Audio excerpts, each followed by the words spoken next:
A few installments ago, we talked about the power of resisted rotational training, meaning you're trying to resist your body from turning and twisting. One way we can keep progressing on that are doing the following exercises. So one thing Jessica's going to do in a moment is on our CrossCore 180 is what we call a Flutter Kick. So she's going to get in the suspended push-up position. Now, make sure her body stays in good alignment. She's slowly going to alternate her feet, going back and forth, fluttering. And what we want to do is watch for a hip to drop or herself start to rotate. She can increase speed over time, or she can also increase how far out she is from the unit. Both increases the demands upon her stability components in her hip and her trunk to resist the rotation of the movement. The nice thing about this drill is she's getting additional stability training in her shoulder girdle. Kettlebells over the last few years have definitely gained popularity, but unfortunately people haven't seen their full potential. We can use the kettlebell to offset ourselves to, again, resist rotation. By using one kettlebell, automatically we're forcing to stabilize in different planes of movement. The fact of the matter is we can make the intensity of the stability even harder by changing body position as well. So what we're going to do is we're going to work from a staggered position for the following complex that a lot of people do only from the stability of a base such as so.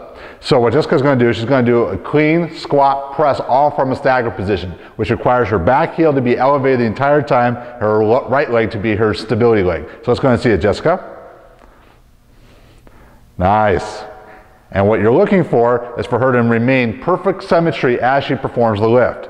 Especially being loaded on the same side as the lead leg, she has additional lateral forces pulling her over to the side. So if she looks perfectly straight the entire time, we know she's appropriately stabilizing throughout the movement. So you can take any of your classic kettlebell lifts and put them in such positions and gain a whole new measure of stability and performance.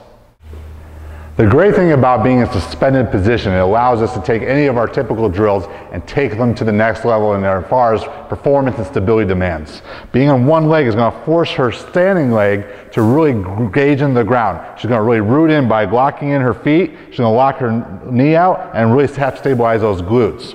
What we're going to do now is to make this even more difficult is we're going to do our shoulder-to-shoulder press. The shoulder-to-shoulder press in of itself requires us to resist rotation, but now being suspended is going to even place greater demand. So Jessica, let's show the drill. Beautiful. And it's really, not only is her center of gravity changing during the lift, but because only one leg is in contact with the ground, as she goes to one side of her body, the other glute and oblique are really going to have to fire off to make sure she doesn't waver during the exercise. This is an incredible movement to teach people the power of using the lower body to help the upper body in producing strength movements. What we're teaching you doesn't have to be boring corrective exercises. They can be very dynamic and they can train strength and metabolic systems at once. This is one of our favorite complexes to try. So Jessica's going to go ahead and shoulder the bag, power up. She's going to go down in a deep lunge, come up, and she's going to do a shoulder-to-shoulder press, one each side, push, pull, and then she's going back down the ground. You see when she starts, she's in a pulling position. She goes into a nice deep lunge, stabilize, press. Nice, Jessica. Press and come down. She made that look incredibly easy. That's one of the most advanced drills you can perform.